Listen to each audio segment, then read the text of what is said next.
All right, so thank you everyone for attending tonight's event, Exploring Cultural Differences Through Wrestling, hosted by JETAA Chicago and the Indiana Subchapter. So for this event tonight, we have two guest speakers, Tamaya Greenlee and Roni Big Bang Nicole. And they're going to talk to us about, what the sport of professional wrestling is all about, common misconceptions, because, there's a lot of people who don't, understand a lot about wrestling, myself included. And they're also going to talk about their experiences from an athlete's perspective and a fan's perspective about wrestling in general, as well as wrestling in Japan. And so, yeah, so I'm going to pass it over to Jamila, who will introduce our speakers. Hi, everyone. Our first speaker is Roni Big Bang Nicole. She's an international professional wrestler who's been invited to Japan on multiple long-term contracts. She's going to talk to you about professional wrestling from an athlete's perspective. Yeah, and to have at it, Roni. Thank you so much, Camilla and Alexis. Thank you, everyone. I'm so excited to be here. It really is an honor to share my experience with you all. We are connected through Japan, and it's somewhere that I honestly, I love and can't wait to return once it's safe to do so. It's been an incredible experience being able to practice the art of professional wrestling in a different country. So thank you guys for having me. So I know that this is all about teaching, so we're going to learn a little bit of something real quick. So most people know wrestling through WWE because they're the most recognized, but professional wrestling actually earliest depictions were from 2400 BC, found in a masaba tomb in Sakha.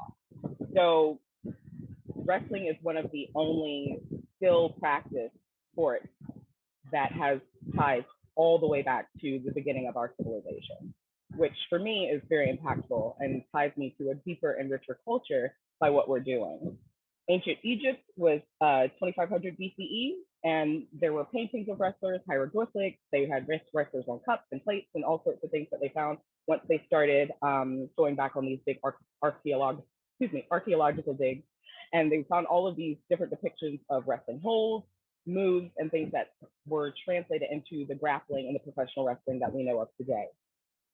Even the ancient Sumerians depicted wrestling, which everyone knows Sumeria is modern day Iraq.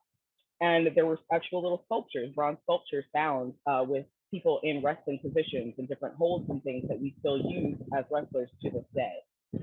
So a lot of people associate wrestling with Greco-Roman, which is true, but it actually has those deeper roots. The origin's often disputed, but it does have those deeper roots across the world, truthfully. Greek poets Homer and Pindar both mention wrestling, not professional wrestling, but wrestling in their work, in their historical work. And Pindar specifically described the story of Zeus and Kronos actually wrestling to see who would reign supreme in the universe. Zeus won, and so for a while there was a holiday that was celebrated because Zeus won the grappling bout with Kronos for all the Greeks and the Romans, the Greeks. So everyone is familiar also with Plato. Most people did not know he was a wrestler. He was originally named Aristocles. I'm sorry, I'm butchering that. But he changed it to Plato because he became such a well-known grappler and wrestler during his time.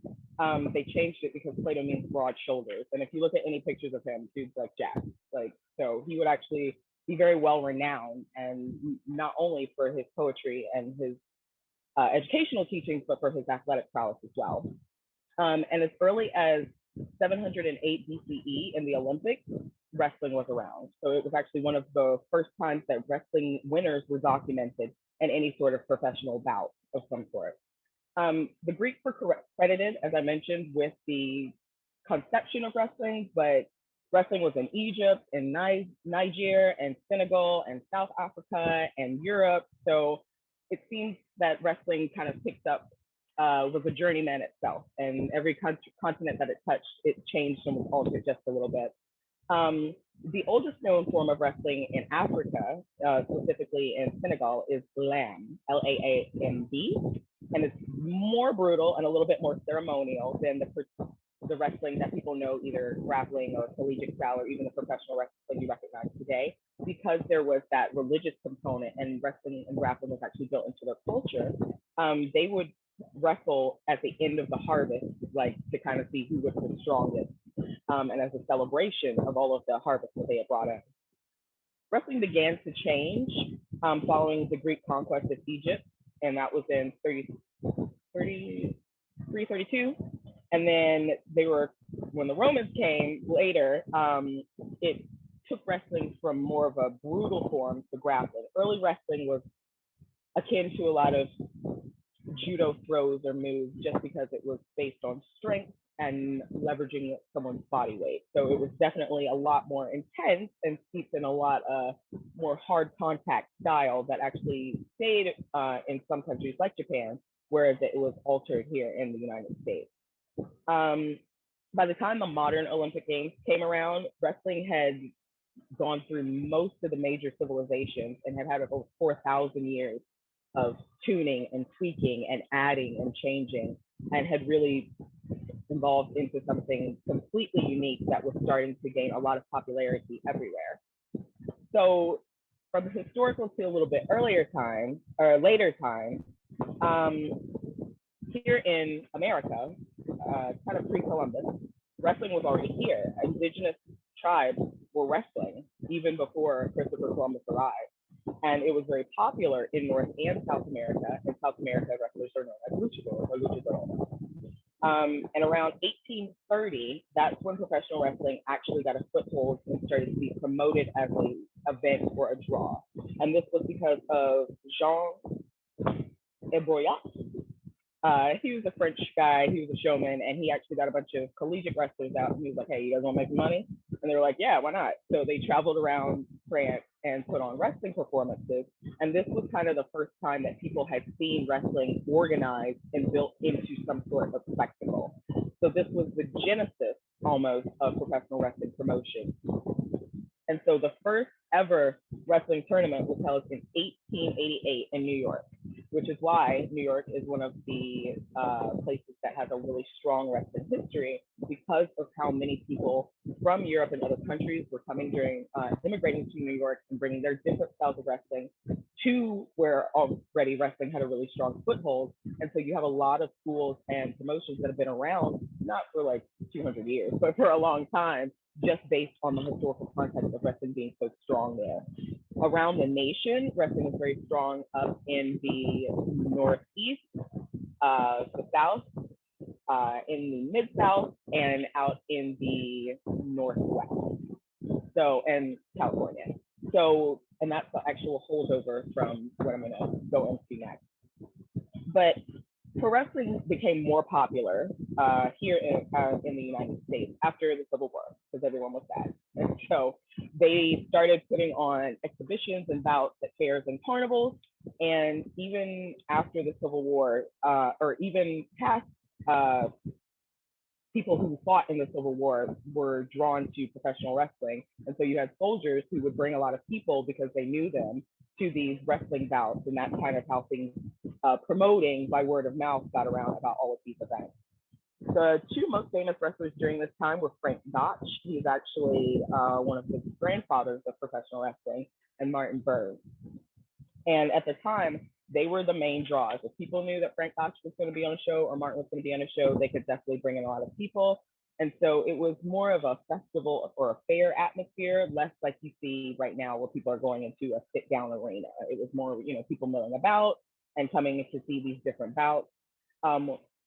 About that time, though, word was boxing was neck and neck in popularity. And because pugilism had come over, there were a lot of famous European pugilists who were here that had made boxing very popular. And so it is not confirmed, but it is rumored that a lot of the boxing promoters put out the word that wrestling was fake and fixed in order to deter people from being interested in wrestling and going to shows, which actually kind of messed up wrestling because it was only the word of mouth promotion and maybe something in a newspaper or a little playbill, but it wasn't the way that we promote now. And so Ed Lewis, Billy Sandow, and Toots Mondt They were called the Gold Dust Trio. These guys got together. They knew wrestling was scripted to a degree, and they were like, that's okay. We're going to make some changes. And so they were really the beginning of the ones who made it a promotion, started running storylines, started the heel tactics, which would be the bad guy cheating tactics, adding the ideas of DQs and time limits. And so this is where wrestling started to really evolve into what we saw. And by the 1930s and 40s, it wasn't in the fairs anymore. It wasn't, out on farms and stuff. They were actually transitioning to a real business model. And so that's when you start getting into the modern professional wrestling that we know of today. And so they formed NWA, which is the National Wrestling Alliance. And this was honestly done to help save the business because there were so many different promotions. No one knew what they were doing. It was really the wild, wild west. And so they wanted structure and to be able to capitalize on the money because it was very popular and lucrative at the time. And so this was the beginning of what we know as the territory days. And so that worked for a while, but wrestling is a contentious and ego-filled sport. And so that got the better of a lot of those who were involved during that time. And so by 1957, people were breaking from the NWA model. They wanted to do their own thing. They didn't want to have to keep putting the belt on Lou Thesz. They were upset that he was their champion. And so because of all the backstage politics, we move into the golden age of wrestling when we have 3 different promotions, and they are the ones who are just running the entire country in terms of what professional wrestling looks like. And so the rise of television also increased everything that was going on in terms of professional wrestling and it being more widespread, and people were seeing people, in the 1950s, as people were getting televisions, they would see these wrestling stars on TV, and it really gave more of a grandiosity to the sport. And that is where the elevation of characters and interest music and kind of high flyers, that's where you start to get more into the theatrics. And we begin to transition out of the athletic actual competition part and more into the showmanship part. And that was in great part due to Antonio Rocca and Gorgeous George. Gorgeous George was actually the first wrestler to have a valet, which is a female manager or assistant, if you will, to walk to the ring with him, as well as one of the first wrestlers to use interest music as he came to the ring.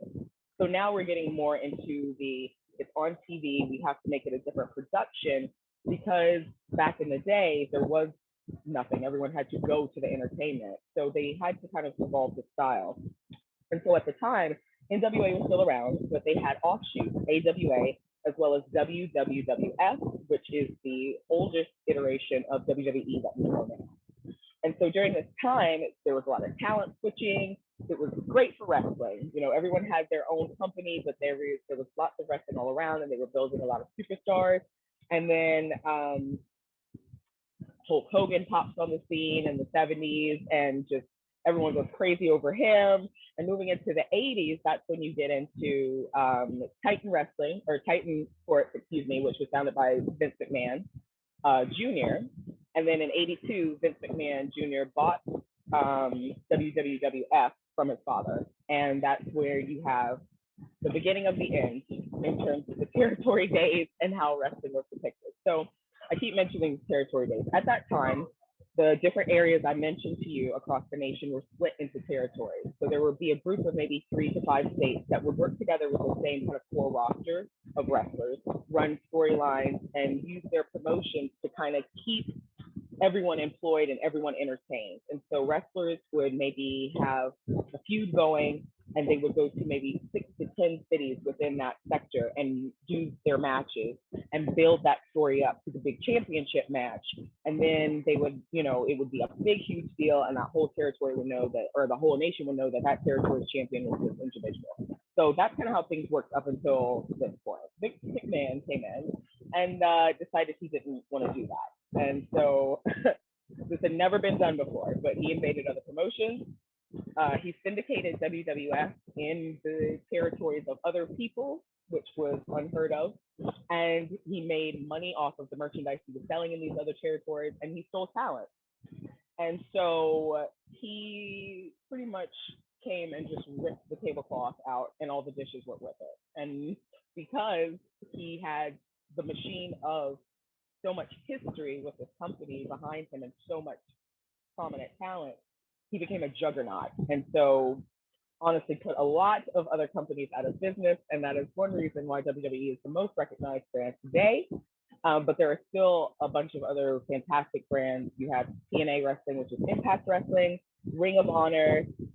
You have AEW starting up, it's one of the newer, larger companies. So wrestling itself had a long and arduous journey to get where it is and continues to evolve and grow to this day. In Japan, wrestling was a little bit later caught on because it was originally sumo and judo that was the grappling style there. So wrestling came a bit later. Matsuda Sorakichi was the first pro wrestler. He was a sumo wrestler, but he's the first pro wrestler that they recognized to transition over, sumo wrestler to transition over to pro wrestling. And it became, again, more popular after World War II because everyone felt like trash. And so with the rise of people wanting to be entertained, you had Riki Dozan, who made the sport more popular. He was the first one to kind of stage matches, and his whole thing with the matches was Japanese homeland against the evil foreign invaders, which I can attest is the booking style still to this day, to a small degree. But that carried over and really ignited the popularity of wrestling in Japan. And so the Japan Pro Wrestling Alliance was started in 1953, and they patterned themselves after what NWA did here in the States.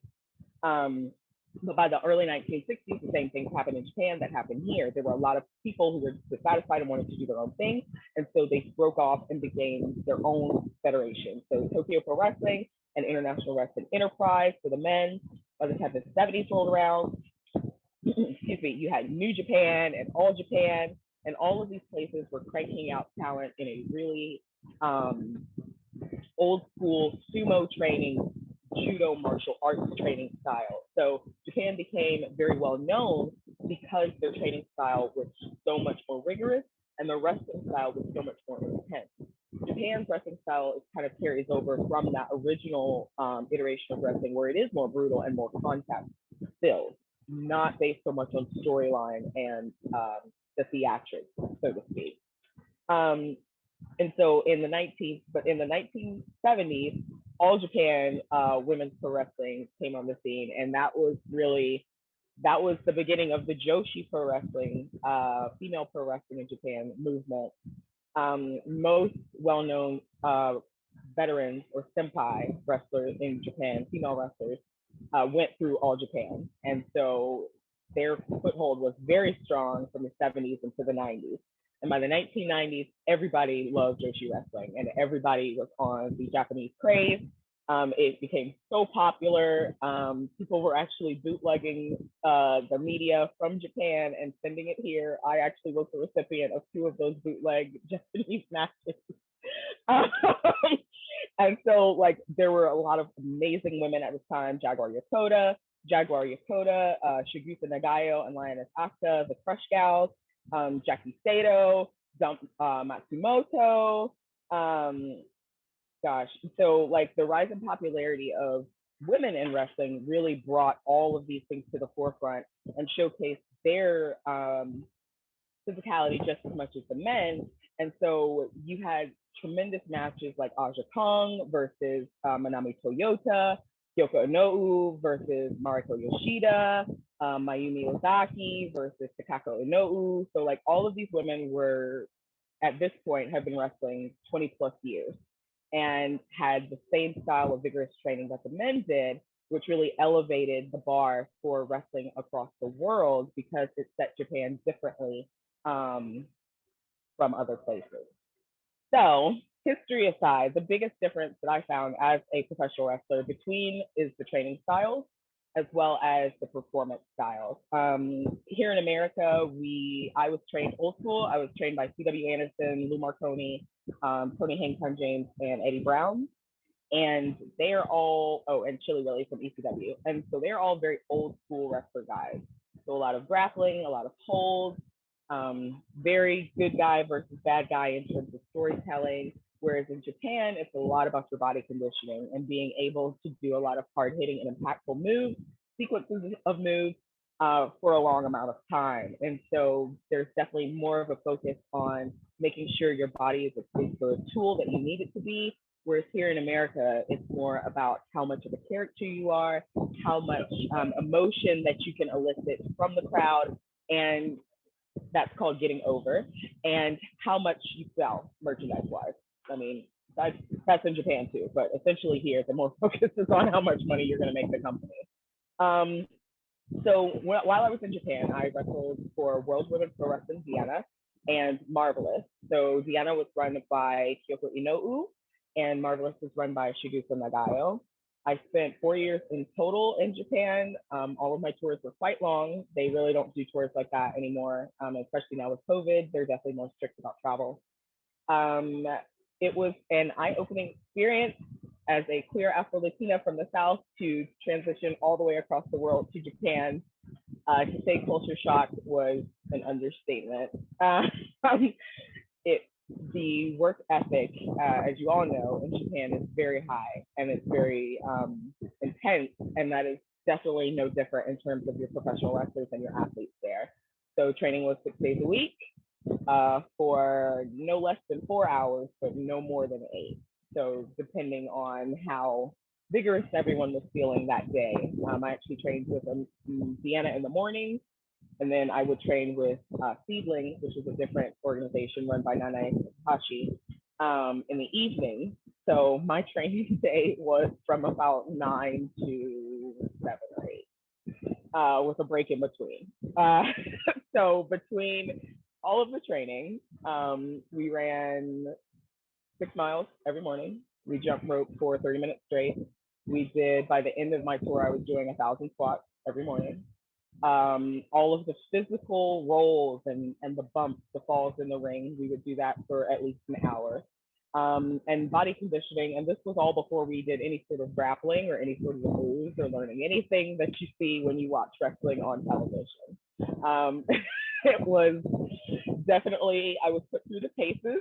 I honestly didn't realize how intense the training was going to be. I was told to train before going, so I did do that. But the training was really intense and crazy and fun and awesome. But there is a hierarchy that they adhere to in Japan, especially as a senpai, a senior wrestler or senior member of the organization, and a kohai, which is the lower members of the organization. Because I was foreign, I was not considered kohai as much, but I still had to do kohai things. So for shows, you have to pack all the senpai's clothes.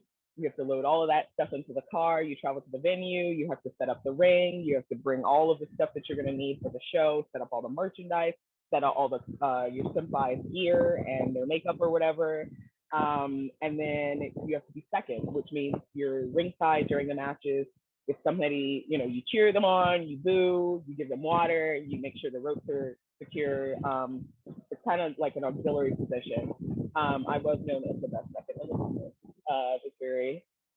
I was very animated and excited for the people I was having to work with and for. But yes, they take that very seriously. The senpai take care of the kohai. So after the shows, they would take us out to dinner and make sure, we had everything that was needed. Whereas here in America, my trainers were kind of like, okay, you're trained, baby bird, you're off the nest. And I was like, I don't know how to fly. So I prefer Japanese style just because it is more hands-on and you can go back to your trainer. I was very, very blessed at Vienna and at Marvelous, but especially with Vienna. Aono Keiko, who was my closest trainer, as well as Kaoru Ito, who I thought hated me literally for the first 3 months, but then I realized that was just her way. She showed up with a gift one day, and I was like, "Thank you." And I was like, I thought she really hated me, but that you have to earn the trust and the respect of the senpai because of how much it is to be a professional athlete there. I will say it was challenging with the racial aspect of being a wrestler in a foreign country and people never seeing anyone like me or being exposed to that. So I did have to educate kindly about a lot of the misconceptions coming from the West about minorities, which honestly helped the wrestling community because after my first tour, that's when they actually allowed more minority women wrestlers over. Prior to me coming, only Aja Kong, or excuse me, Amazing Kong, had been over as a foreign African American talent. And so opening those doors and crossing those lines in order to kind of educate, because we both love to do this. And we all have a shared connection to this rich history of wrestling. That was a really great experience for me to be able to do that. Challenging, but great.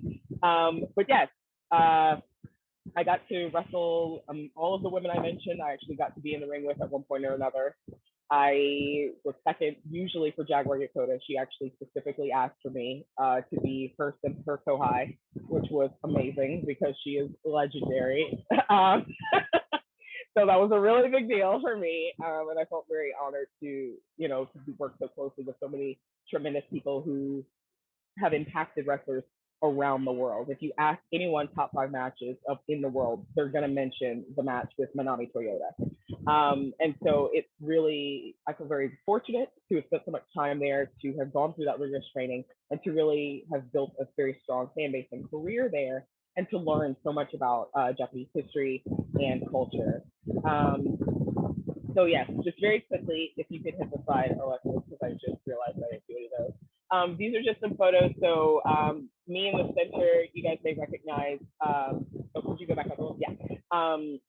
The girl in red is Sari.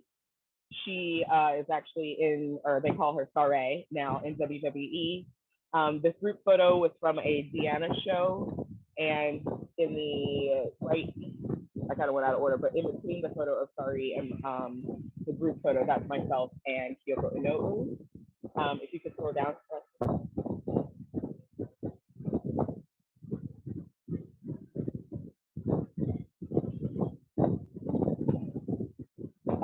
And so the picture in the center is myself with Manami Toyota, and to the far side, that's Aja Kong, who is half black, half Japanese, and very well respected in Japan, a legendary senpai. If you keep scrolling up,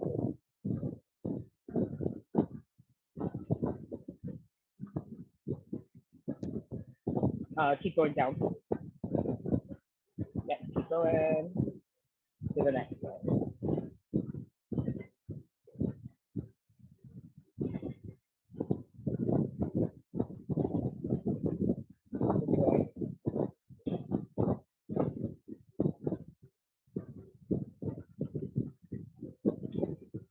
Oh, sorry, one moment. It won't let me go down any farther than that. I think that's all that there was. Okay, it should have been 9, but that's okay. But I will wrap. Yes, I will wrap. Thank you guys for letting me share history and Japan with you. Definitely any questions you have. I know I cut the Japan part a little short, but any questions you have, I know that we're having Q&A later, and I'll pass it to Tamaya. Well, Alexis, I'm passing it on. Thank you guys. Yeah, and yeah, Jimmy will give a brief introduction for you. Sorry, everyone, I dropped the iPad. Thank you, Roni. That was excellent. I have a ton of questions, so when question time comes. Next, we are going to hear from Tamaya Greenlee. She's a 2016-18 Ishikawa Jet alumni and longtime Indiana resident. She's also an up-and-coming wrestling announcer and is going to talk to you about wrestling from a fan's perspective. Thank you. All right. Well, thank you. And thank you so much to Roni Big Bang Nicole. That was amazing hearing your training regiment because I don't know, well, I don't think anyone else here is a huge wrestling fan, but there's a really famous documentary on women's wrestling in Japan where they're training. And I've always been curious how much of that has stayed the course. 9 to 7 is no joke. Okay. Sorry, I'm getting ready to share my presentation. Sorry, I haven't shared from Zoom before. So there it is. I'm used to Microsoft Teams. Is everyone able to see that? We're good? Okay, so I won't be able to see you anymore. So if you need to stop me for any reason, just go ahead and yell. All right. So hi, I am Tamaya Greenlee. I was an Ishikawa Jet from 2016 to 2018, specifically in Nonoichi. This is a picture that I took actually, let me see, a few months before I went to Japan. So this was a couple days before my graduation. I went to a show in Chicago that Ring of Honor did with New Japan. At the time, I had been a lifelong pro wrestling fan. I usually say probably around 95. I was really young when my dad started renting tapes of old WWF shows, and I was hooked from there. And since then, I just needed any kind of wrestling I could get my hands on, not knowing how in trouble I was when I realized that's a lot of wrestling.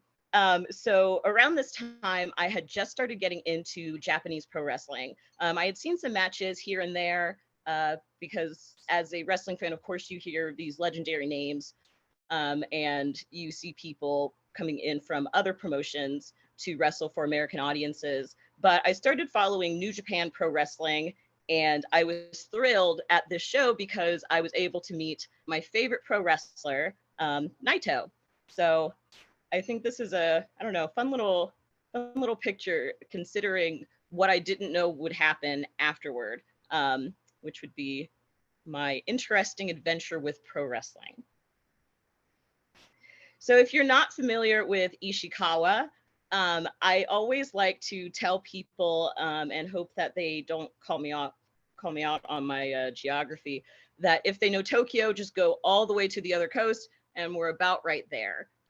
So I was, again, in Nonoichi, but it's kind of a blurred line with Kanazawa because it's maybe like a 15-minute ride over and then you're in the city. And to be honest, these pictures are a lot more aesthetically pleasing than what I could find of Nonoichi. So we've got the beautiful Kanazawa Castle and Kenroku-in. And this is where I called my home away from home for 2 years. So going into the first show, I think that it's important to say my knowledge about pro wrestling in Japan was non-existent. So I went in thinking that pro wrestling in Japan would be just like in America. And in America, it's pretty easy to find shows, more or less. A lot of social media advertising. So events on Facebook, different websites will have the schedule. If you follow certain wrestlers, they'll share where they're going to be wrestling at. So I just kind of expected that I would be able to go over and just see what shows were happening in my area. I learned that that is not the case, but somehow after being in Japan for some months, desperately looking for wrestling, I came across probably a poster saying that there would be a show in Kanazawa. And so this is in November, and it was a tag league match for New Japan Pro Wrestling, which you might remember from the previous picture was the promotion that I was just getting into. So funny little anecdote about this. I actually got a really bad cornea scratch the day before I went, and I had to beg the doctor to let me go and wear a contact in my horribly swollen eye so I could actually see the show. I'm pretty sure he thought I was crazy, but I got my contact and I saw the show, and it ended up being a great time. One thing that was different about this show compared to what I would experience later, you can tell that I didn't know how things went because I ended up very far in the back. I can't remember what row I was in. I might have been in like the 6th row or something. But with experience, I learned that that did not have to be the way. So I had to figure a lot out because after that show, I knew I wanted to see more wrestling. I wanted to see it as often as I could. And I knew I was still missing something. I didn't know how to find shows. I didn't really know how to find other promotions. At that time, I wasn't very knowledgeable about too many promotions outside of New Japan. I had heard of a couple of them just from, again, as I said, wrestlers from other promotions, wrestling in places like Ring of Honor, PWG. But I knew there was a lot more out there, including women's wrestling, that I just could not find. And so there are three things that probably would have helped me. So having a grasp on the language would have been really nice. Even a sense of direction when it comes to traveling, and of course, confidence to get things done. However, that was not necessarily the case. It was really my determination to see pro wrestling that brought everything together. I went to Japan not knowing Japanese. I still don't know as much Japanese as I should, but I'm a lot better. I have a terrible sense of direction still. Got me turned around a couple of times traveling in other prefectures. And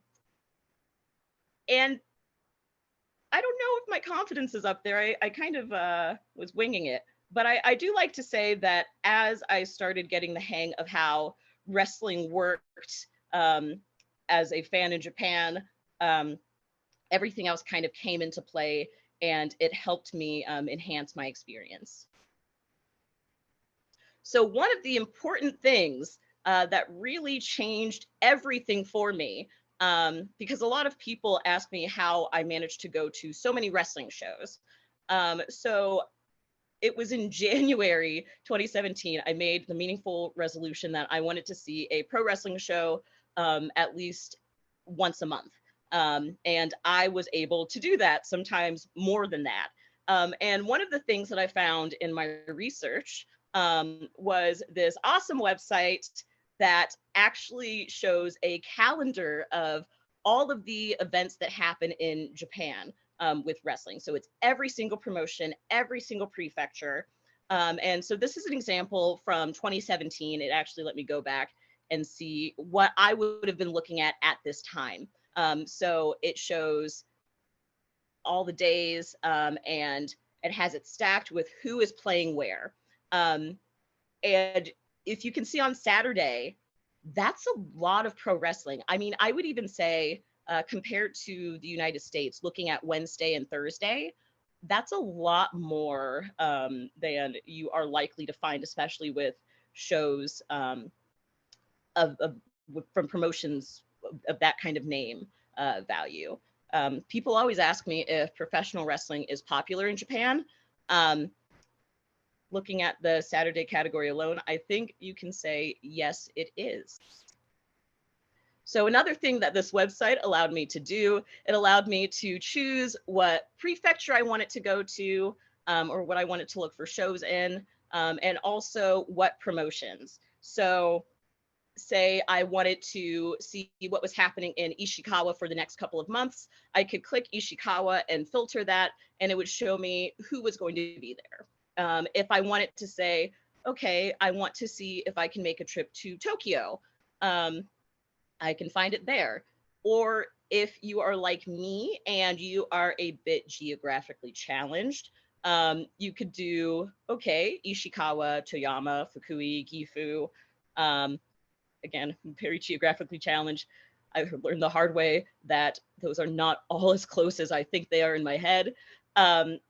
But it was a really good way to kind of organize my schedule based around wrestling, which is exactly how I live my life to this day. And then that list at the bottom, that is every active wrestling promotion. So that is men's wrestling, women's wrestling. I think there might even be some MMA in there, but not too many. So that's a ton.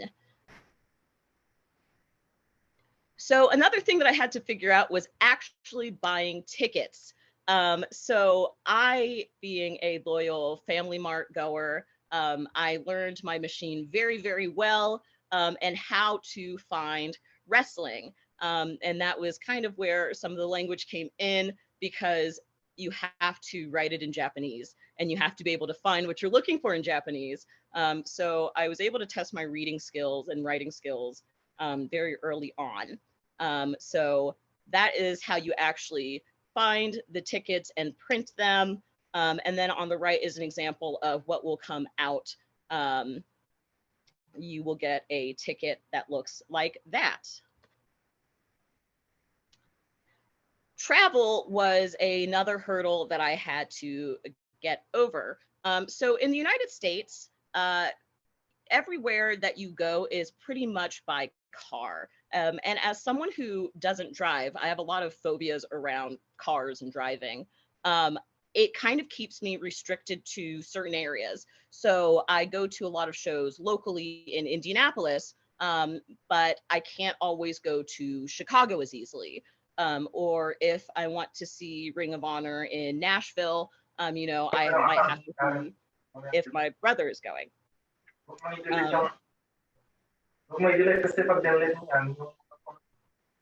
Am I good to go? Okay. So I had to figure out how to get where I wanted to go. And luckily, Japan made that really easy. Japan has bus travel. We have trains. Shinkansen, being in Kanazawa, we have that line that will let you get over to Tokyo in about 3 hours. So I could go to just about any show I wanted to. I didn't know that early on, but once I kind of figured out how the buses worked by asking questions, observing, things like that, I was able to utilize the night bus a lot, especially going to Osaka and Tokyo, going in the evening and getting to Tokyo around 6, just to wait it out until things came alive at 9 in the morning. I was able to use the train sometimes if the shows weren't going over too late. So I really learned how to travel in Japan, all because of pro wrestling. And so one of the interesting things that comes in with my journey in pro wrestling is, in the expat community, you're a lot closer than I think you realize at times. I think for all of us who have been expats, you likely have an experience like that where you know that community is very important to your experience. And it was definitely important to my experience as a wrestling fan. So one of my favorite little stories that I forget about is, before I knew how to find wrestling shows, and when I was in the figuring it out stage, I'd actually gone onto a Facebook group for fandom and asked if anyone knew how to find pro wrestling shows. And so one of these girls on the group messages me and she says, "Oh, I have a friend that's wrestling in Japan. I can get you in contact with her and she can tell you how this goes." And I said, "Great." And so I messaged her and I just asked, you know, I really want to see some wrestling shows and I'm not really sure how to get tickets or find shows. And so she kind of explained a little bit to me.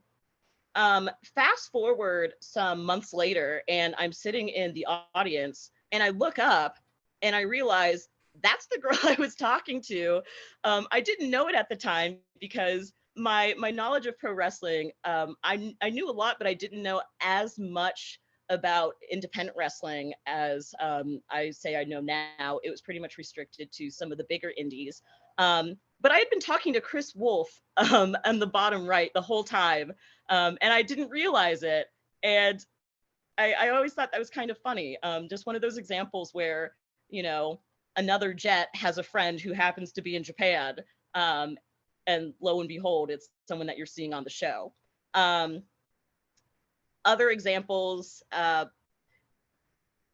if you can see on the left, upper and lower pictures, I had a really funny wrestling show acquaintanceship when I went to NOAA.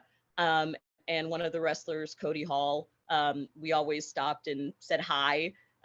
It's kind of weird when you are the only foreign person in the audience, and there's only a couple foreign wrestlers on the card. You have these moments where you walk past each other, and there have been times when, you know, I'll look at someone, they'll look at me, and we're both thinking the same thing, but we just kind of go our own ways. But it was actually cool. Cody and I just kind of chatted. And I think it all goes back to that whole expat experience where sometimes you really just want to talk to people who understand you easily, who kind of have the same thoughts and perspective with your knowledge of how things go in America versus being in this new environment where the wrestling and the, I guess, fan culture is really the best way, aren't what we're used to. So I always thought that was fun. And it made things a lot less, I wouldn't say stressful, but it's nice having that kind of familiarity again when you are going somewhere where you're alone and you stick out in a lot of ways. This time I was lucky to have my wonderful friend Sarah with me. But a lot of times I just went to these shows by myself. I didn't have friends who were wrestling fans, and I just wanted to go see it. So if I didn't have someone to go with, I would just go by myself. And then, of course, in the upper right-hand corner, we have a wonderful familiar face, Roni Big Bang Nicole. And where our meeting comes from is we were actually part of the same expat group on Facebook for Black women in Japan. And so it's Black women who live in Japan for a number of reasons, whether it is for work outside of teaching, jets, you know, people who are contracted to other companies, people who are on the military bases. And it's really important because there are sometimes when you have experiences as a minority in Japan that other people can't quite understand. But you need that sense of community to, one, kind of tell you that you're not crazy sometimes, but who also understand some of the culture that you come from. And meeting Roni was a really great opportunity because she actually just posted that she had a show that was happening in Tokyo. And being a wrestling fan, I was like, okay, yeah, I would love to go. I was actually planning on going to another show in that area anyway. And it was just an amazing talk, really like we already knew each other before we even knew each other at, some would say, the greatest Japanese restaurant, TGI Fridays. We had a really good time. And I was actually looking back and I didn't realize that was the first trip that I made outside of Kanazawa to watch wrestling. So it was to see Roni and to see a show that I was really excited for. And of course, that relationship has lasted since then, and it's something that still means a lot to me. And yeah.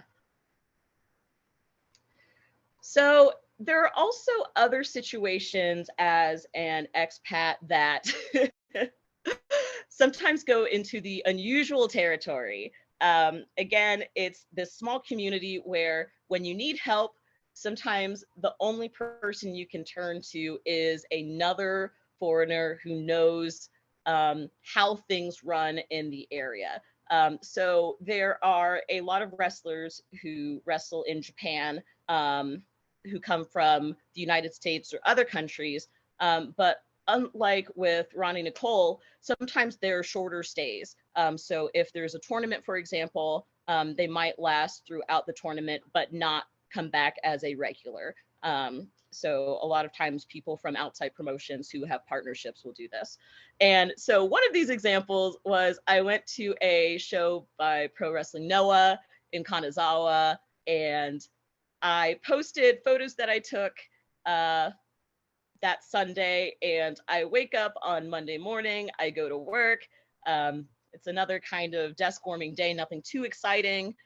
And I get a message, and the first thing it says is, "You got car." So it's still really confusing, kind of. So what it was there was a wrestler from the show who I tagged in my photos who wanted to go to the gym, but he didn't know how to go to one or where to go, and no one from his company was helping him. And so he reached out to me, and it was a very bizarre, mundane morning. So it was a lot of me sitting at my desk trying to reach out to my friends to figure out, is there a gym? I've heard of these things called gyms, but I am not very familiar with them. So I did my best to ask my friend, and we got a lot of answers. This conversation went on for so long, of going back and forth, trying to direct him with bus routes, giving him the address. Maybe you could take a cab here. This is what you do when you get to the gym. All of these things. And at the end of the day, he messaged me a couple hours later. So it must have been like 11 probably, that he found a place. So I did all that work, and that was it. And I haven't spoken to him since. So sometimes it gets strange like that. So this is our beloved expat community. So in addition to kind of accepting that strange things like that happen, there are other things that I accepted as the new normal in professional wrestling shows. So in American professional wrestling shows, photography really isn't a big thing. And when I say photography, I'm talking about professional cameras, DSLRs. A lot of people use cell phones. That's the norm. If you see someone with a camera, it's kind of unusual. And in some places, you're not even allowed to have the kind of professional thing cameras like that. But for Japanese professional wrestling, a lot of fans have professional cameras and really crazy lenses that they bring with them. Like I saw a guy with a briefcase of zoom lenses with him one time. But it was seeing this and seeing the photos on Instagram that got me interested in starting photography. That's actually the reason why I bought my camera that I still use today to take photos at wrestling shows. Another thing that is a bit unusual is outside food and drink is accepted, encouraged, and it gets interesting. So whereas in an American pro wrestling show, you might get, nachos, French fries, hot dogs.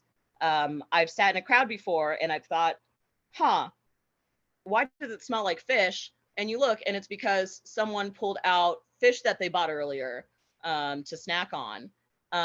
Or if you're going to a place like Tokyo Dome, you just come in with your beer and they'll pour it into a cup for you. So that was one of the unusual things, because usually in the US, it's all about spending your money there, which I guess is not the case. So you learn that if you're going to go to a show that's going to be 3 hours, I hope you went to the Konbini before and got your food. The audience was also a lot different than what I was used to. So for one, and I'll talk about this more later, a lot more women in attendance. There are a lot of stereotypes about what a pro wrestling fan looks like. And I can guarantee you would not expect, based on those, who would be in the audience. So you get a lot of people coming off of work, in their nice, crisp, button-down white shirt, their blazer. You get a lot of people in their, I'd say 20s to 40s, not too many kids, dressed nicely, not as many people who have, you see people in wrestling shirts, but in the United States, the norm is that just about everyone there is dressed really casually, wrestling shirt, jeans. But if you go to a show in Japan, it's not uncommon to see someone in a nice dress or a nice skirt, heels even. So it was a different crowd than I was used to. And some interesting characters as well. And also the ticket lottery system. which was the biggest thing that I learned. And so I have a couple slides to show some of these things that I just spoke about. So this is one of the examples of the photography that I took at a NOAA show. That gaze still haunts me. I was able to take photos that I still look at today, just logging my experiences at these different wrestling shows. So it's a really precious memory to have. And I love that I can always go back into that moment. So for this shot, it's not as easy to see, but you can see what the crowd looks like. So one, everyone's sitting very nicely. You can see a lot of women in the crowd. You can see people are dressed pretty well. I only see one wrestling shirt there. And this is pretty much the standard crowd, at least for a men's wrestling show, especially for a New Japan show. For women's wrestling, the crowd tends to be a lot more male dominated. You get women's sections at some of those shows just so that there's a comfortable space for women to sit. But there's a lot more gender diversity than people would expect. So if you think of New Japan Pro Wrestling as the biggest wrestling promotion in Japan, a lot of people would say, you know, WWE would be an equivalent in the US. You're not as likely, in my opinion, to find that kind of makeup in the crowd that has so many women. This is an example of fan culture that is different in Japan that is sometimes adopted in the United States. So when there is a wrestler that is usually marking a moment in their career, or someone that you want to show respect for or adoration for, you will throw streamers. In the United States, people will do that to show respect toward Japanese wrestlers who are visiting, or even kind of mocking that tradition for American wrestlers. So in one promotion, they threw toilet paper instead of streamers to show just what they thought of that person. The ticket lottery system is something that really changed my experience. So before I was saying how far back I was sitting in Kanazawa, but once I learned how to do the ticket lottery, so for New Japan, my promotion of choice, you join the fan club, you pay a monthly fee, and the biggest perk is that you get entrance into a ticket lottery for specific sections. So in the United States, you usually go to a site at the same time as everyone else. You might be part of a fan club that gets you early admittance, but you can pick what seat you want to sit at, what section you want to sit at. In Japan, what you're doing is it will give you different categories of seats. So royal seating is usually what they call the first 3 rows, sometimes the first 5 rows, and then it will go different floor sections, balcony. So you pick in priority what you want. So I would do royal seating and then the second best, and then third option, whatever's after that. And I usually got a pretty good seat. So a lot of times I actually ended up sitting in the first few rows, like first row, third row, second row. This one is a really big deal to me on the left because this was actually at Tokyo Dome for Wrestle Kingdom, which is New Japan's biggest show. And I was in the 11th row, I believe, but it doesn't feel that far back. I actually had a really good seat next to the walkway. And it's really cool because tickets to wrestling shows in the United States for major promotions can go into the hundreds. For a seat like this at WrestleMania, I don't even want to guess how much I would be paying. I wouldn't be paying the, I think I probably, I'm sure I paid less than 200 for these seats. I think I'd probably be behind, you know, the Titantron, the big screen up front, if I tried that at WrestleMania. So it's a lot more fair, and it gives everyone a chance to get a quality seat, even if you might not have, the time to be there right when ticketing opens, which usually happens in the US. As I said before, on the subject of women, I think that's the biggest difference to me, the presence of women in professional wrestling fandom in Japan. This is another shot that you can get a better idea of what the crowd looks like. And what stands out to me is that there are a lot of women in this vicinity. So just circled all around behind cameras, looking on, behind their cell phones. You see women together, women who are alone, women of all ages. So the women pictured here look like they're 30s and up, which isn't what you get at the average wrestling show. And it makes for a really cool dynamic. I find that with Japanese wrestling shows, you don't get so much of the the negativity in the crowd. Sorry, one moment. So in American wrestling shows, unfortunately, there can be a lot of moments where misogyny comes out to play, comments that aren't very nice, attitudes that kind of butt heads with male egos. The crowd can get kind of nasty sometimes.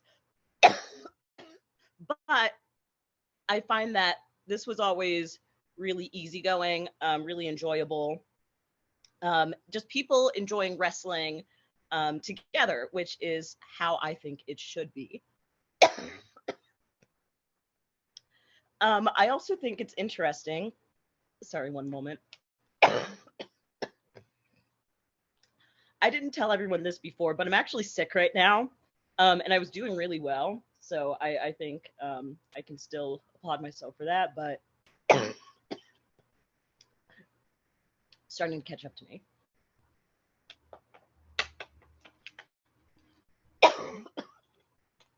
But you end up with fun little things like this too. So this was at my local Hyakuen store, where you actually get nail stickers,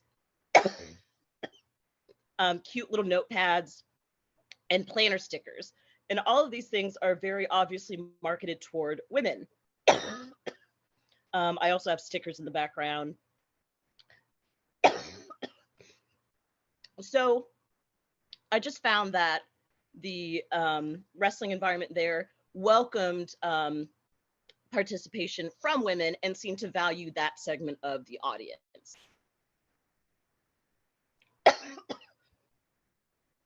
So let me get my coughs out because I feel like if I laugh for this, I'm just gonna keel over.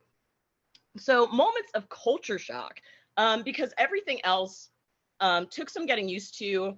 Some things that were really, really cool, like again, the presence of women in the audience, and really the place that they had in building the audience portion of the show, getting used to the fan etiquette. So in American shows, people really want you to be loud from beginning to end. But for Japanese shows, you tend to be watching and appreciating it in cheering at moments that deserve to be cheered. So instead of making noise for the sake of making noise, it's really meaningful. These moments of culture shock were just things that I had no idea people did. So the first one is intermission. In American wrestling shows, intermission is a time to use the restroom, to go buy merch, to get food. And all of this is true in Japan as well. But there was one promotion that did something a little different. So both of these examples are from Pro Wrestling Noah, which every time I went to them, they had an intermission show. So the first one that I was very confused and texting through was a woman came out. I have no idea who she was. She was very nice. I waved to her and kind of talked to her a little bit after. But she did a cover of I Don't Want to Miss a Thing by Aerosmith, and a couple other songs. It was very unusual. That has never, ever happened to me at a wrestling show I've ever been to. I'm not sure why this happened. She was selling her CD after. I felt so bad. I don't think anyone bought it. I think everyone else was confused too. So I was just a little surprised by that. And then the other show that I went to happened to be at the same time as a judo tournament. And so they did a intermission show that was actually really cool. But again, just not something I expect when I go to a wrestling show. But I know now if I go to a Noah show, there's probably going to be some entertainment that I didn't think I would get. The other incident of culture shock was a fan club perk. So this was at a venue in Fukui. I went to see a promotion called Dragon Gate. And Dragon Gate has a very, I really admire the relationship that their fans have with the promotion, because even though it's a smaller promotion, their fans are very, very engaged, and very, they're always really energetic at the shows. So one of the fan club perks that they had was they had a raffle, and the winner could sit at ringside throughout the show. And not ringside like where the crowd usually is. They pulled chairs up to the ring apron. So on the opposite side where the steps are, they had 2 chairs right there. And so the winner, I think she could bring a friend. The winner sat there with her very fresh looking infant, right on the ring apron the whole show. And I was so anxious the entire time because I've never seen a child that close. I've never even seen fans that close the entire show. So it was a, it was an interesting moment for me, that I thought this really isn't what I'm used to back home. So kind of closing out, one of the really cool things with Japan and being a wrestling fan, it's what wrestling allowed me to do. So one of the things that was really nice was I was able to use wrestling to get closer to friends, and to teach them about this sport that I loved. So even though we were in the context of Japanese professional wrestling, one thing that I found was a lot of my friends, especially my female friends, were very excited about the fact that there were women wrestlers who weren't just there to look pretty. And that was kind of it, where unfortunately some women's wrestling in the United States has that stereotype, but that there's strong women who, like Roni Big Bang Nicole said, they hit hard. They're very athletic. They're beautiful, but you know, they're going to put on a very impressive show, and show you things that are going to astound you just with their athleticism. So I was able to bring some friends, have them enjoy wrestling, and talk to them about my passions. So this is another example, being able to bring another one of my friends. Of course, the great cornea scratching incident, we followed that up with another show at Stardom, which is a popular women's wrestling promotion. And I was also able to bring that love of Japanese professional wrestling back to the United States. So one thing that I didn't touch upon, but people who know me do know, is that at the time of the picture that I showed you at the beginning, I was graduating with my master's in English literature. And in literature, I had begun really thinking about what I wanted to do with academia and what I wanted to do with my passions. And that is writing about professional wrestling. And so I had written my thesis about professional wrestling and masculinity. And from there, being a fan of professional wrestling, having time alone with my thoughts during desk warming or just throughout the day and the different situations I found myself in, I started thinking more about my relationship with professional wrestling, thinking about how I participated as a fan, and really absorbing just how powerful a good story could be, because I think that's where I really fell in love with the storytelling of professional wrestling and the emotion that it could bring.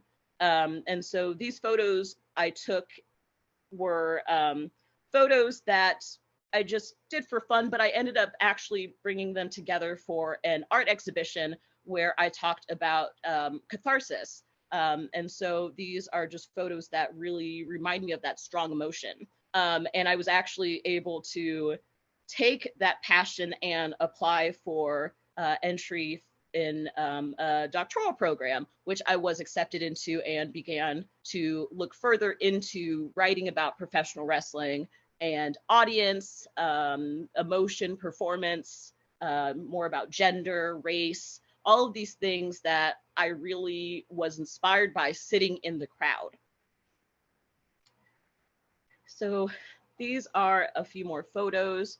This is something that also carried on to my time in the United States. So I still take photos at wrestling shows. It's a great way for me to think about narrative, to think about emotion, telling a story, communicating to audiences that are familiar with wrestling and audiences who aren't familiar with wrestling, but of course are familiar with human emotion and stories. And it was also nice to see kind of the full circle moment where I go from being a fan at a wrestling show in Chicago, not knowing what exactly my time in Japan would bring me, to seeing someone who, you know, inspired me a lot, which would be Naito, on a regular basis, and being able to see him perform in his element in some amazing matches that, again, just brought out all of the things that I'm passionate about and furthered my interest and dedication to studying pro wrestling. And so that is the end of that chapter of my journey, but professional wrestling is something that I'm still very passionate about as a fan, as a writer, and as a, I always call myself a wrestling adjacent personality. So yes, I have started to do some ring announcing. I don't have as much under my belt, but I can say that I have some things that I'm really excited about with promotions that I never, ever thought as a high school student, just hearing about them, that I would ever be working with. So if you are interested in that, you can always follow me on Twitter at Scholar and Elbow. I'm also on Facebook. The page is Tamaya Announces, and that's specifically where I talk about my announcing journey, and I give information about shows that I will be appearing at and what I'm doing. All right, so thank you, everyone. All right. Thank you so much, Tamaya and Roni, for your presentations. It was really fascinating getting to hear like the duality of your perspectives, from Roni as a perspective as a professional athlete, and from Tamaya's perspective as a fan. Roni, you had an excellent presentation on the historical background of wrestling. At least from my perspective, I didn't know much about it, so it was really interesting to hear the origins of wrestling and how it evolved into like the modern day professional wrestling that we have today. And it was also really fascinating to hear your perspective as an athlete in Japan, as well as a female athlete of color, And Tamaya, thank you so much for your excellent presentation as a fan. And it was really interesting to hear about the challenges you faced in pursuing your passion for professional wrestling in Japan and what you had to navigate to, kind of pursue that passion. And it was really interesting to hear the differences between professional wrestling in Japan and America. So thank you yet again for those excellent presentations. And now I would like to open the floor to Q&A. So anyone who has any questions, feel free to unmute and direct your questions to our speakers. So go ahead. I have a quick question for Roni. I'm sorry, did you have to audition to work in Japan, or do you have a manager that said, hey, go do this, or how did that happen?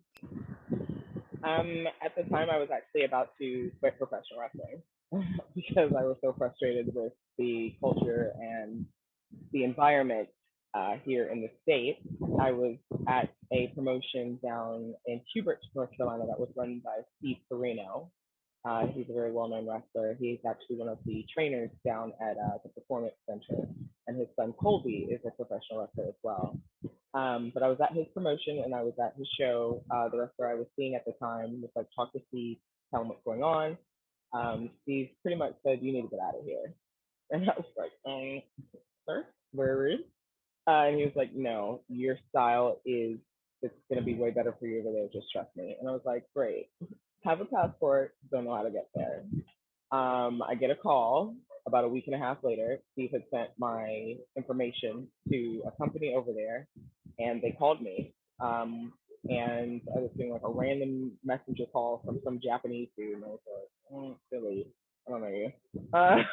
So he called back, and I was like, hello? And he was like, Nicole-san, Karino-san send me. And I was like, what?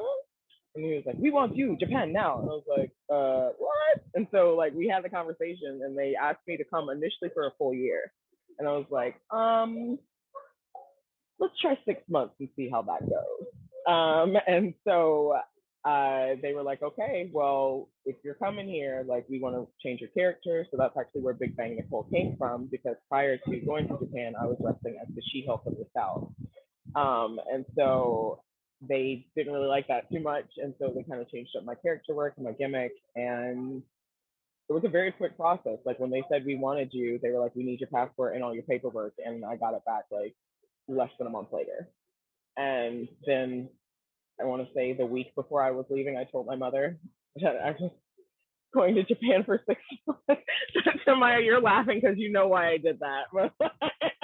But like yeah, I didn't have to audition or anything. Now here in the States, for those major companies, you do have to go through an audition process or like a trial period where they'll bring you in and kind of put you through the paces, or they'll give you like dark matches, which are matches that aren't televised, and kind of see how you fit. But no, they saw my work and they were like, we would like you to come. And yeah, and the rest is history. Thank you. That was, yeah, I was just wondering about that. And do they pay better there? Do they pay, what's the pay like?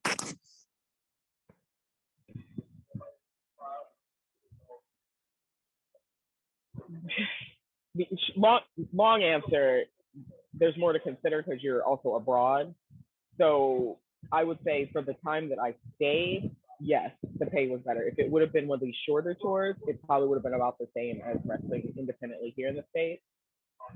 But yes, I stayed in the dojo, so I did not have any lodging costs. They took care of all of my transportation, so I didn't have to worry about that, at least to and from shows. You know, if I wanted to go to Kawasaki or go to Roppongi or whatever, I had to be responsible for that. But they took care of all that travel. They took care of my food for my first 2 tours, so they would give me a certain allotment of money for groceries so that I would have, food. So I had no overhead, so to speak, in terms of having money there. So yes, I made like a pretty decent amount while I was there, and then I came back to the States and became a starving artist again.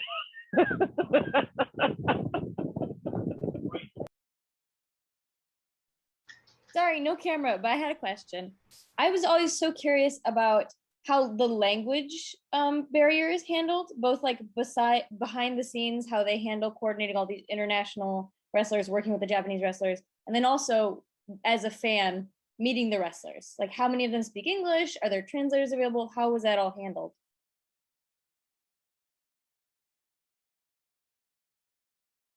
Tamaya, did you want to start like from the fan perspective? Oh, okay. Yeah. So that's one of the really fun things, because there's always the same panic in someone's eyes when they see someone who isn't Japanese. Because it's like, imagine if you are in the middle of nowhere. So like that building in Fukui where you have to go past a field all the way down, and this little brown girl just comes out of nowhere, and you're just kind of like, So I had a lot of those moments, but I had some really cool interactions. And a lot of times there won't be someone who speaks English. The first time I met Naito, unfortunately, that was the only time I've met him. I was shocked because his English was really, really good. And I wasn't expecting that. So sometimes you do have those situations where someone's really fluent,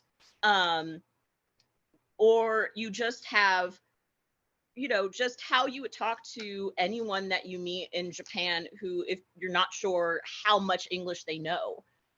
So we all know that people study English, but I mean, it's kind of like how I studied Japanese. I can understand it a lot better than I can speak it. So I'm going to go really slow and have really basic sentences, but we can still communicate. So a lot of times people were just really curious how I got there, how I knew about them. So yeah, it was really fun. And I actually got to talk to one of my favorite wrestlers right before I left in Noah, Keno. He's phenomenal. And it's one of those moments where you have enough of language commonalities that you can communicate. It might not be a really in-depth conversation, but just the effort and like the genuine connection. I will say, no matter how much of the language that we shared, whether it's Japanese or English, they were always very, very genuine interactions that I appreciated.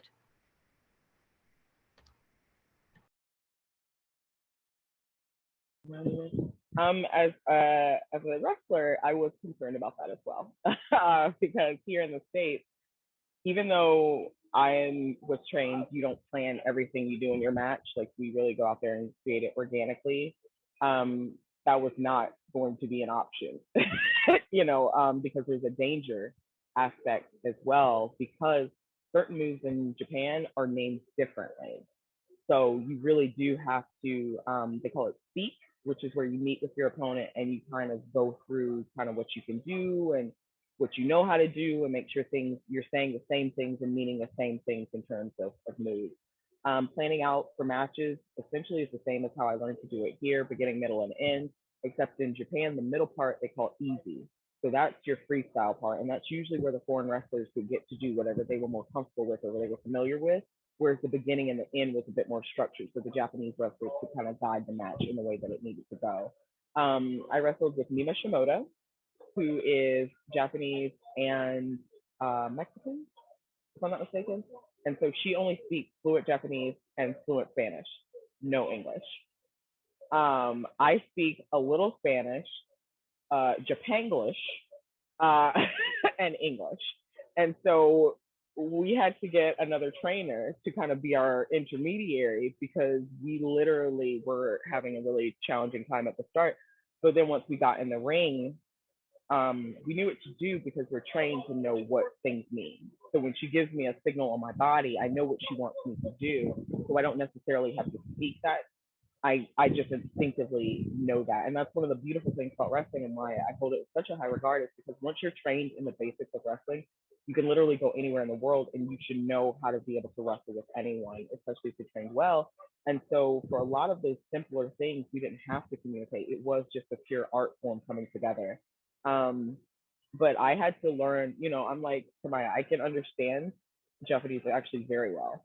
I can't speak it very well. I can actually write it a little bit. and I can read it a little bit, but I know enough to get through a match. So if I am with a wrestler who knows no English and all, all they speak is Japanese, we could still communicate and figure out what we're gonna do. But yes, it definitely was a challenge.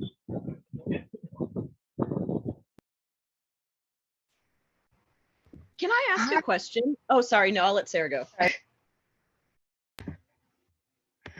Sorry, Tamaya. I wanted to ask really quick. Tamaya touched on the fan culture and like the interactions with the wrestlers, but from the wrestlers' perspective, what's the biggest difference between interacting with fans in the US and interacting with them in Japan? The fans in Japan actually like me. I mean, one thing she touched on it briefly. The fans are rough here in the States. I've had some things said and yelled at me at shows that I will never forget, just because people take that as an opportunity to work out some of the things they're feeling. It comes with the territory, but there are cases like I won't wrestle in Alabama here in the States. I won't wrestle in Mississippi here in the States, and this is 2021. Do you know what I mean? So you face a lot of that. But in Japan, it's not like that at all. I replaced Sare, her tag team partner. She was tagged with a young girl named Mako, and Sare injured her collarbone, so I had to take her spot in the match. And this was my very first time ever going to Osaka. They didn't know me. This was my first tour. Oh, excuse me. This was the second half of my first tour. Hadn't made a name. We did the match. Went to the locker room. You are, as a wrestler, expected to go to your merch table right after, because that's your job to interact with the fans. And there was a line, and I was like, they must be here because they think, sorry, left her merch and they're gonna buy her stuff, or they're gonna buy Mako stuff. And they're like, Mako was like, no, they're here for you.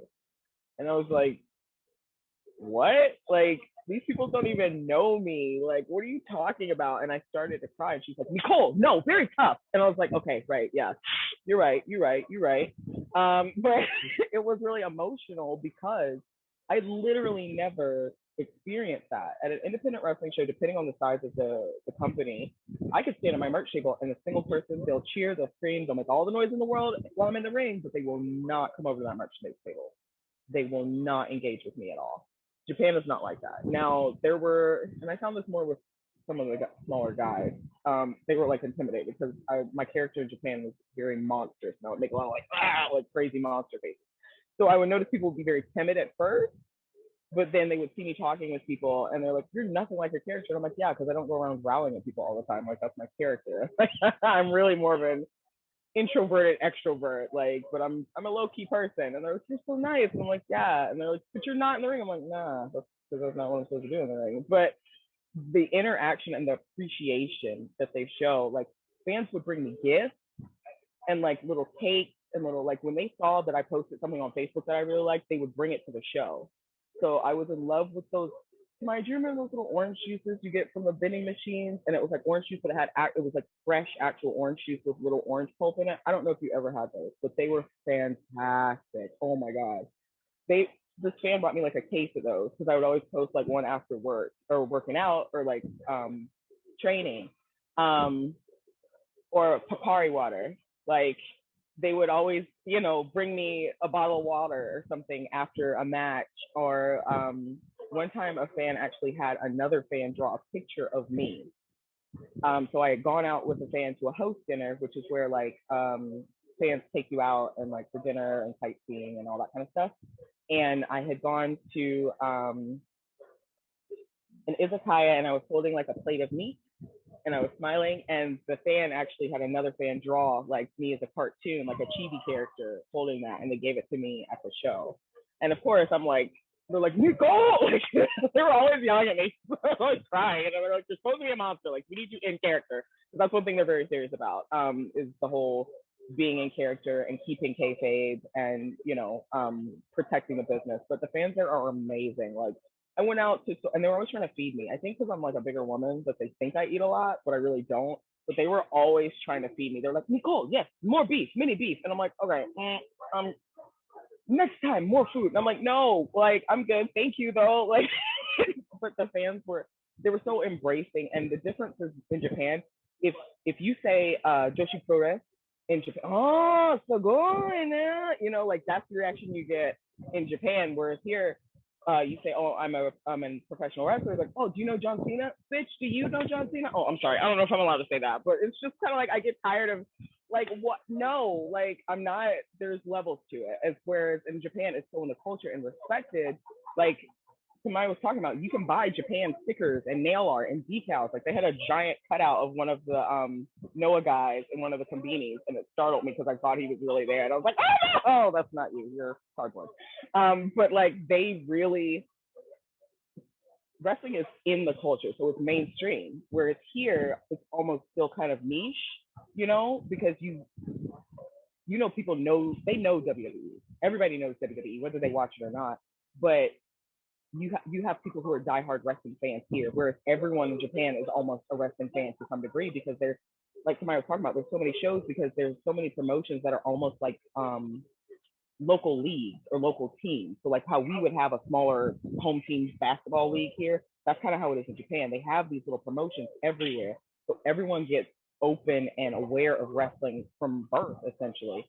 And so it's so normal. You'll see advertisements on the train. I remember the first time I saw myself on an advert for wrestling on the train, and I just looked up and I saw my face, and I looked back down at my phone and like looked at my face because I guess I didn't process that like that was me. And then I looked up again. I was like, and then this lady was like, and I was like, I know, I am me. But they wrestling is such a part of everything that they do. You know, it's in everything in media. Like the fans, just because of that, they lavish love and, you know, gifts and just want to be around you and know about your experience there. And it's with wrestling, so it's a really engaging community. And honestly, it's a less curvy community. I'm just gonna keep it hot. I've gotten more penis pictures from the States than I ever got from Japan. The one or two I did get, they apologized immediately after, which was also confusing to me, but you know, at least they apologized. But it's also more of a respect thing from the men there, because I don't feel as objectified, actually, working with the male promoters and the male fans there as I do here. So it's definitely a better experience for me. And I wrestled in China as well, and it was similar in China. Can I follow up with that? Because I think that's something really cool that I didn't get a chance to touch on. I mean, I spoke so much, so I feel like I probably should have been able to fit that in. But the community that you find in professional wrestling, I actually think I had a better experience in Japan. Because again, in the United States and in Japan, I go to all of these shows by myself just because I love wrestling, and I don't really have friends that like wrestling too. So if I want to do this, I'm going to do it because I'm a grown woman. So I go to all these shows, but there really isn't that sense of community. I find that in the United States, it's typically really cliquey. You know, people go to the same shows and they know each other. They go with their friends and they kind of make a scene amongst themselves, but you're not really talking to the person that you don't know sitting next to you. And, you know, you're not really trying to help them or anything. Like I've met some nice people, but that's just generally not as much of the experience that I have. Again, I find that there's a lot more negative behaviors. You know, you get misogynistic things. You know, sometimes the crowds are a little racist. You just get kind of, you know, just guys being meatheads. But in Japan, I was really surprised because although I did have moments that were kind of racist in my everyday life, in wrestling shows, people really tried to help me a lot. I remember one time at Korakuen, I was trying to go buy merch, and Korakuen's really weird because it's in a building on multiple floors, so you have to go up. Like the venue's on like the 5th floor or something weird like that. And so there's merch outside, but for something like New Japan, you're not going to fit all your stuff there. So they had another level. And I was just trying to like be brave this one time, find merch because I really wanted to buy stuff. And there were just so many bodies because it's such a crowded, small place. I found myself in a line that was like going downstairs and this and that, but I was like, I think this is it. Because again, I don't know Japanese. I can't read. My reading abilities are very low, and like they're not speaking to me. They're using kanji and things that like I don't really, that's not in my vocabulary. So I'm standing in line, not really sure. And this woman who really doesn't speak English, she's just like very slowly like communicating to me that like this is the meet and greet, the line that you're in, you can meet, and she's telling me like all the wrestlers that are there, and like where I should stand if I want to go meet this person. And that wasn't part of my plan, but I was like, I mean, while I'm here, I might as well. Or even just, you know, sitting by someone at a show, when you see that you're cheering for the same person, you know, someone who will get really excited, and you have, you know, a seat buddy throughout the night that when something happens, you look and you talk to, and it's like, you know, we might not be able to have huge conversations, but fangirls like a universal language. So you could still get excited together. So I had really cool moments like that where I just genuinely had fun.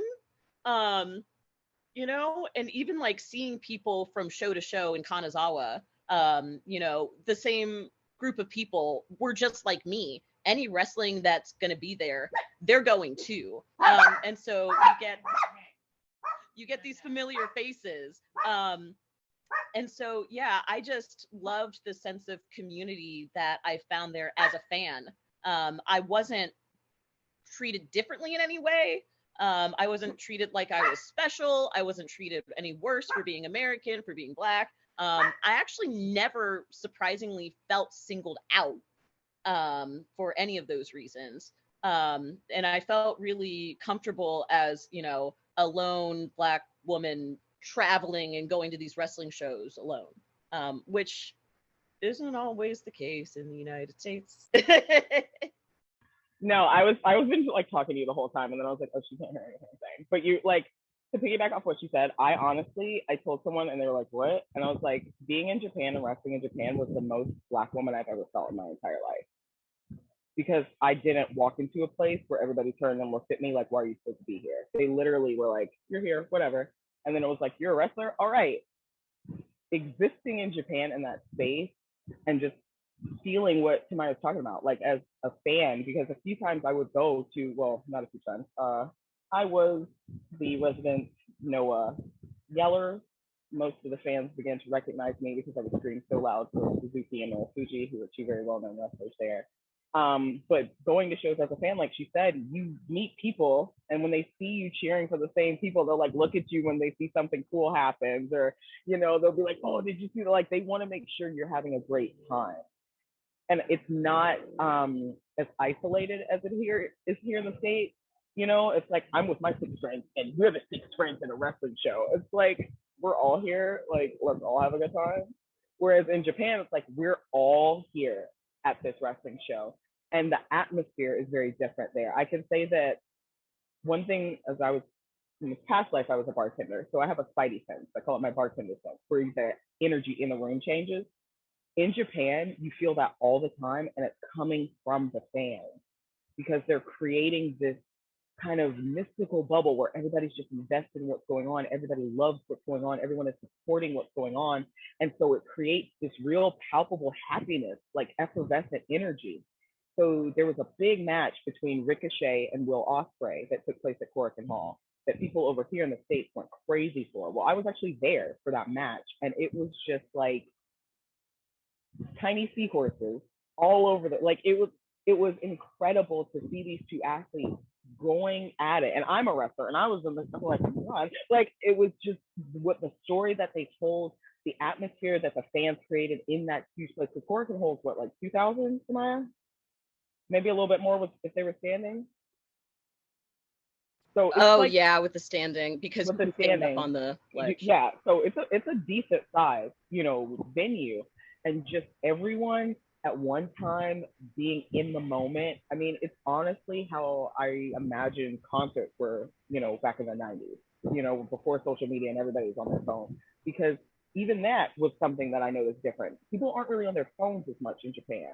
Like here in the States, it's almost like everybody's watching the show like this. And I'm like, how are you seeing the show when you're like, but like in Japan, people may take photos, but most of, like she was saying, they have cameras, they're taking photos, but they're engaged in what's happening.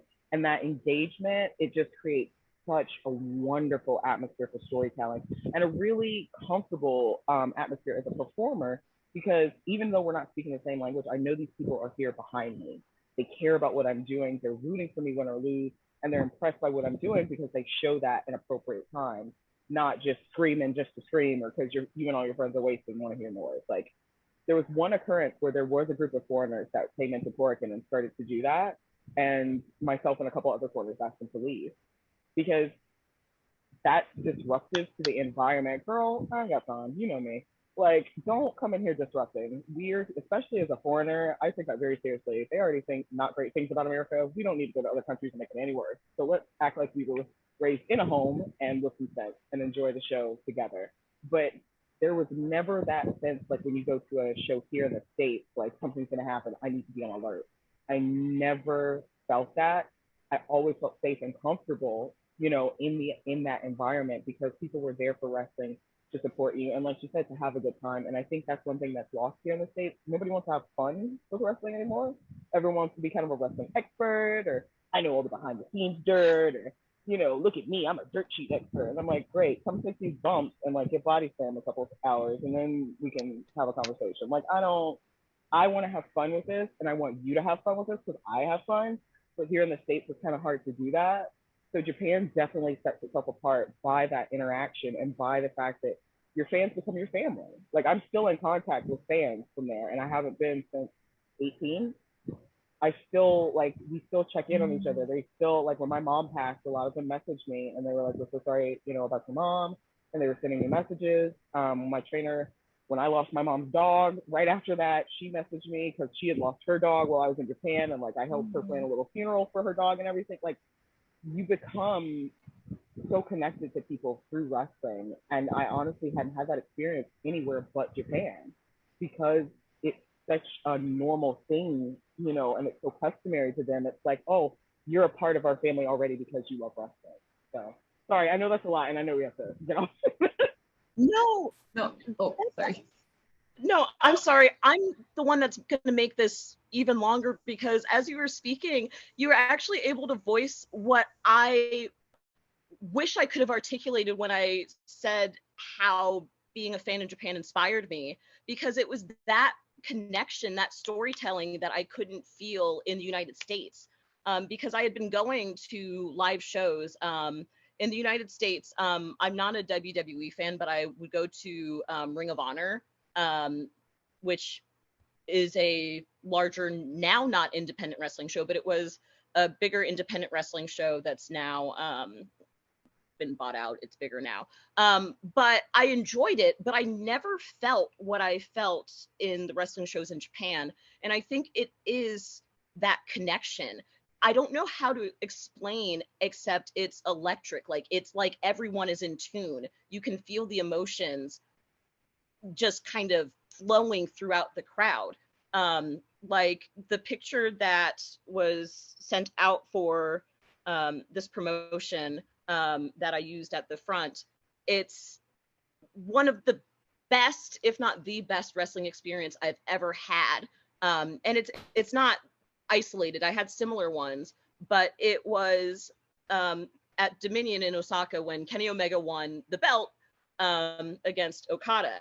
And what makes that so powerful is I had been to the previous, because they had a series of 3 matches, and that was kind of like the final showdown. And the tension in that arena was incredible. I don't know how else to describe it except it was very loud. It was very back and forth. We were jumping on our feet. We had so many times when we thought we knew who was going to win, who we wanted to win, you know, who we thought was down. It ended up being one of those moments where everyone leaves and you're all just like talking to each other because you experienced something together. And so to go from that to this last match where, again, the previous match was in Osaka, in the Edion Arena, and being in Osaka again, you get a lot of the same people. And one way that you can tell that is by fan photographers. It's kind of cool when you can see someone shot and you can say, oh, that angle's a little different from mine. They must have been sitting here. Or you can see the shows that they were at based on what they upload. So you know a lot of the same people are going. But it was just, I don't know how to explain it. I guess other than that feeling of catharsis that I talked about with that exhibition that I put together. It was a very emotional experience of storytelling. Like I legitimately had a tear in my eye watching it because of just what the story spoke. And I don't think if I hadn't felt that, I wouldn't be so passionate about exploring storytelling in professional wrestling. And I don't think I would know what to look for and how to be in tune in an American audience where you have to make your own bubble to be able to experience that. And so that alone was completely, you know, literally life-changing for my relationship with professional wrestling, my view of professional wrestling. It was just incredible. I've never felt anything like that again. It's hard to come by. Real quick, sorry, not to interrupt. I just wanted to say that it is technically past the time that we listed on our guest list. So if anyone needs to exit, I just wanted to let you know that you're free to go. However, you know, if Roni and Tamaya, you know, if you'd like to stay and discuss more or answer any more questions, you know, I'm free to keep the Zoom room open. I just want to say thank you so much, everyone, for attending. Roni and Tamaya gave excellent presentations. I don't know about you, but I learned so much from them. And I just want to thank them so much for dedicating their time to be here, because I know they're both very busy people. And I know Tamaya had a little bit, you know, she wasn't feeling her in tip-top shape. So I thank you so much for being here tonight. And I'm going to plug some events. So JETAA Chicago has some events coming up. So this coming Tuesday, we have our next Japanese language series event on Pechikucha night. So there will be rooms open for different language levels. So you're free to come, whether you're a JET alumni or not, you're welcome to come and practice your Japanese with us. Then on the 27th of August, we have our Last Survival series event for outgoing Jets, discussing COVID-19 and culture shock. And if you're an alumni, you're welcome to come as well and help guide the outgoing Jets and give them advice. Then on the 29th, we have a book discussion with alumni Joe Palermo. He is going to talk about his book, No Pianos, Pets or Foreigners, which discusses his time in Japan during the 80s. And then finally, we have JETAA Chicago's open board meeting on September 13th, which, you know, alumni in the, you know, Indiana, Wisconsin, and Illinois area are welcome to join and hear what, you know, what we have planned for JETAA Chicago. So that's what we have coming up. So thank you so much for attending tonight. And like I mentioned, if you have any remaining questions for Roni or Tamaya, you know, and they're willing to stick around, you're welcome to ask them here, or you're welcome to direct them to me, and I can send the questions on to them. So thank you so much, everyone, for coming tonight, and I hope you have a great rest of your Sunday and a great rest of your week. Thank you. Thank you both. Thank you, guys. Thank you, everyone. That was really good. Thanks. And thank you, Roni. Thank you Yeah. guys so much for having me. When I was there, I don't know, in the late 90s if it even was like this, but I'm like, oh, I missed out when I was there. Because I didn't do any wrestling stuff. I went to school. You guys definitely check it out. Definitely check it out. And I will. And I dropped my link tree so you guys can connect with me. And thank you guys so much for having me. And yes, everyone please be safe as well. Yes, thank you so much. We really appreciate the time you dedicated and all of your hard work. So thank you so much, and have a great rest of your nights. Bye guys. Have a great night. Thank you. Bye. Bye. Enjoy training.